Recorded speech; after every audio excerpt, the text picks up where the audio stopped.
মাননীয় মুখ্যমন্ত্রী মমতা বন্দ্যোপাধ্যায়ের স্বপ্নের প্রকল্প আমাদের পাড়া আমাদের সমাধান ও দুয়ারে সরকার ক্যাম্প অনুষ্ঠিত হল মন্তেশ্বর ব্লকের মাঝের গ্রাম পঞ্চায়েতের মিরপুর প্রাথমিক বিদ্যালয়ে, পুরগুনা আপার প্রাইমারি স্কুলে ও সোনাগাছি অবৈতনিক প্রাথমিক বিদ্যালয় প্রাঙ্গণে।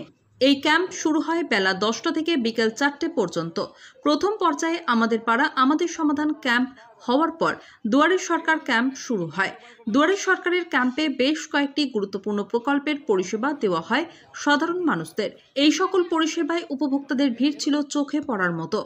এই 3টি ক্যাম্প পরিদর্শন করতে আসেন পূর্ব বর্ধমান জেলার এডিএম এডুকেশন প্রতীক সিং, মন্তেশ্বরের BDO Sanjay Das, joint BDO Somnath Sau, মাঝের গ্রাম পঞ্চায়েতের প্রধান রাজিফা লায়েক, উপপ্রধান বিপুল রায়, অঞ্চল সভাপতি আব্দুল্লাহ শেখ, অঞ্চল মহিলা সভানেত্রী চৈতালি দাস, পঞ্চায়েত সদস্য সুমন্ত রায় সহ আরও অনেকে।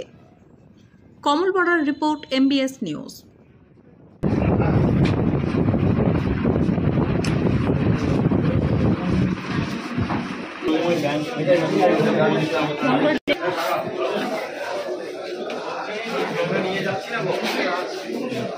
আমাদের পাড়া আমাদের সমাধান ও দুয়ারে সরকারের ক্যাম্প পরিদর্শন করলেন, কেমন সাধারণ মানুষের সাড়া পেলেন?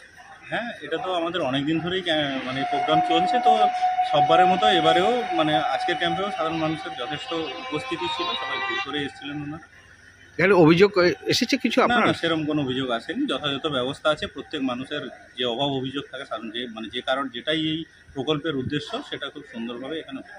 আজকে কোন কোন পঞ্চায়েত হলো? আজকে মাঝের গ্রাম পঞ্চায়েতের 3টে জায়গা হচ্ছে, একটা পুরগুনা, একটা হচ্ছে মিরপুর আর একটা হচ্ছে সোনাগাছি।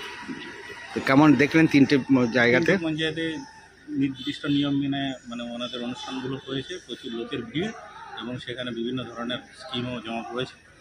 পরিদর্শনে কে এসেছিলেন? আমাদের এখানে আজকে এডিএম এডুকেশন স্যার এসেছিলেন।